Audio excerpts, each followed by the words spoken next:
Well, take a look at your phone and chances are you'll see a scam text. But have you ever wondered where they come from? A Current Affair has joined cybercrime detectives taking down a gang accused of sending more than 80 million fake texts.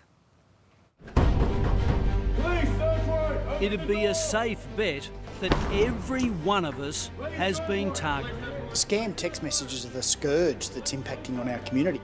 Scam texts orchestrated by international organised crime gangs, their tentacles reaching Australia. It's a new type of offending and consequently we need to adapt. And the pickings are ripe. Last year alone, Australians lost a staggering $23 million to SMS scams. We're here to execute 2 search warrants for Strike Force Canby. This is the team from the New South Wales State Crime Command's Cybercrime Unit. This particular box is responsible for sending about 80 million messages. Stop there. That's 80 million scam texts.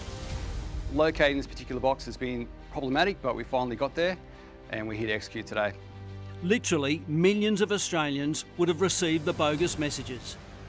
Over 33% of all scams come through to the victim via a text message of some description. It's 5 a.m, armed police are being briefed. Dawn raids are about to go down in southwestern Sydney. Nothing is left to chance. A Current Affair joined the police swoop on 2 residential towers in Burwood. Their quarry, operators of SIM boxes capable of flooding telco networks with millions of bogus text messages. This is the resolution point, isn't it? Yeah, look, this has been several years in the making. This is, search warrant number 5 for us in relation to this particular investigation. Detective Superintendent Matt Craft runs the cybercrime squad. And it's about removing those SIM boxes so that they can't really transmit those SMSs. With 2 apartments secure, 3 men in custody, it becomes clear police believe they've uncovered a sophisticated racket. That for us was the epicentre of the SMS scams that we were seeing. 3 subscriber identity module boxes, or SIM boxes, were seized, as well as hundreds of SIM cards. This has been a meticulously planned operation. It's seen as a major breakthrough in a cybercrime investigation into a massive SMS phishing scam. All 3 arrested were Chinese nationals. We've been able to identify these particular boxes that we were looking for, but more importantly, they're now in our possession so they can no longer send out those text messages. Crucial in these raids, gathering evidence that will help prove the case. And have you been able to find any evidence here where they've collected data back from victims?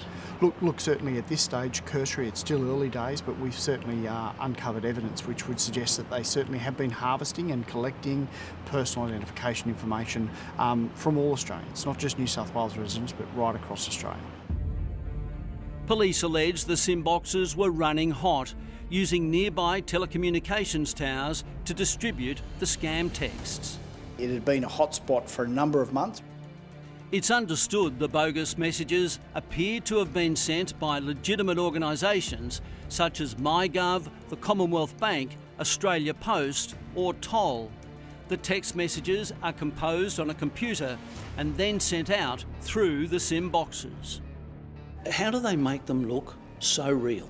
So they look at businesses that have good brand names, good brand recognition, or essential government services. The trio now face a range of state and Commonwealth charges, including using equipment connected to a network to commit serious offences and dealing with identification information to commit indictable offences. Your name, your date of birth, your address, your email, all that personal information, it's precious. The cybercrime squad continues to work around the clock, tracking down the SIM boxes which are shipped into Australia from overseas. And these are the SIM boxes themselves. This one has 64 aerials, effectively 64 mobile phones. Detective Sergeant Paul Apthorpe. How many text messages could it send out and how rapidly, do you think?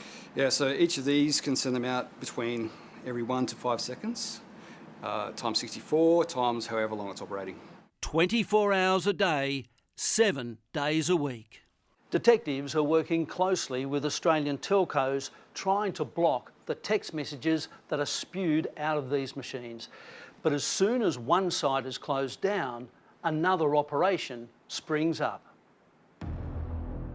While most mobile phone users are on the lookout for bogus text, it only takes a small percentage of unsuspecting users to fall for the scams and hand over their personal identification information.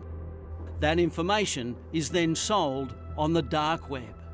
These criminal syndicates are actually able to take that information and, for instance, perform an identity takeover, take out credit, mobile phones, accounts in your name. There's a range of things that they can do. While today Strikeforce Canby has the upper hand, these investigators are all too aware there are similar SIM box operations already up and running. So heed this warning. If you receive a text, treat it with absolute suspicion. Legitimate businesses do not interact with their customers via text messages. They just don't do it.